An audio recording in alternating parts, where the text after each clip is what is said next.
शासनाच्या विविध योजनांचा लाभ मिळवण्यासाठी विवाह नोंदणीचं महत्त्व दिवसेंदिवस वाढत असताना शिरोळ नगर परिषद आणि ग्रामीण रुग्णालय शिरोळ यांच्या संयुक्त विद्यमानं आयोजित करण्यात आलेल्या विशेष विवाह नोंदणी शिबिरास नागरिकांचा उत्स्फूर्त प्रतिसाद लाभला आहे। या उपक्रमामुळे विवाह नोंदणी प्रक्रियेबाबत जनजागृती होण्यास मदत झाली असून नागरिकांनीही मोठ्या उत्साहानं सहभाग नोंदवला। या विशेष शिबिरात एकूण 27 नागरिकांनी विवाह नोंदणी संदर्भातील नियम, अटी व आवश्यक कागदपत्रांची माहिती जाणून घेतली। तसेच जागेवरच 7 नव्या विवाह नोंदणी अर्जांची नोंद करण्यात आली। नागरिकांना विवाह नोंदणीचे कायदेशीर महत्त्व, त्यातून मिळणारे लाभ आणि पुढील प्रक्रिया याबाबत प्रशासनाकडून सविस्तर मार्गदर्शन करण्यात आलं। यावेळी प्रायोगिक तत्त्वावर नगराध्यक्षा सौ योगिता कांबळे यांच्या हस्ते 2 पात्र जोडप्यांना विवाह प्रमाणपत्रांचं तात्काळ वितरण करण्यात आलं। प्रमाणपत्र मिळाल्यानंतर संबंधित जोडप्यांनी समाधान व्यक्त करत या उपक्रमाचं स्वागत केलं।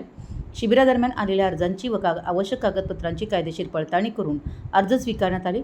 नागरिकांना वारंवार कार्यालयीन फेऱ्या मारायला लागू नयेत आणि विवाह नोंदणीची प्रक्रिया अधिक सुलभ व्हावी यासाठी शिरोळ नगर परिषदेच्या वतीनं दर महिन्याच्या 2ऱ्या व 4थ्या गुरुवारी नियमित विवाह नोंदणी सुविधा उपलब्ध करून देण्यात येणार असल्याची माहिती देण्यात आली आहे।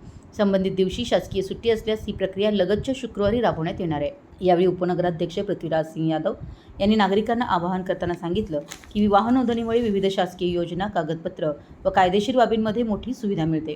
त्यामुळे नागरिकांनी आवश्यक कागदपत्रांसह उपस्थित राहून या शासकीय सुविधेचा जास्तीत जास्त लाभ घ्यावा। कार्यक्रमाच्या प्रारंभी सीमा जाधव यांनी उपस्थितांचं स्वागत केलं। शिबिराच्या उद्देशाविषयी माहिती देत नागरिकांना विवाह नोंदणीचं महत्त्व पटवून दिलं। कार्यक्रमाच्या शेवटी विजय जोरवर यांनी उपस्थित मान्यवर अधिकारी, कर्मचारी आणि नागरिकांचे आभार मानले। हे शिबिर यशस्वीपणे पार पाडण्यासाठी नगराध्यक्षा सौ योगिता कांबळे, उपनगराध्यक्ष पृथ्वीराज सिंह यादव, ग्रामीण रुग्णालयाच्या वैद्यकीय अधीक्षक डॉ. उषा चोले, मुख्याधिकारी निशिकांत प्रचंडराव, सर्व नगरसेवक, नगरसेविका, देवेंद्र काशीद, किरण पुजारी तसेच नगर परिषद आणि ग्रामीण रुग्णालयातील अधिकारी व कर्मचारी यांचं मोलाचं सहकार्य लाभलं। नागरिकाभिमुख प्रशासनाच्या दिशेनं उचललेलं हे महत्त्वपूर्ण पाऊल असून विवाह नोंदणीबाबत जागरूकता निर्माण करण्यास आणि नागरिकांना आवश्यक सेवा सुलभपणे उपलब्ध करून देण्यास या उपक्रमाची निश्चितच मदत होणार असल्याचं मत उपस्थितांकडून व्यक्त करण्यात आलं आहे। मराठी एस न्यूजसाठी शिरोळहून दिलीप कोळी।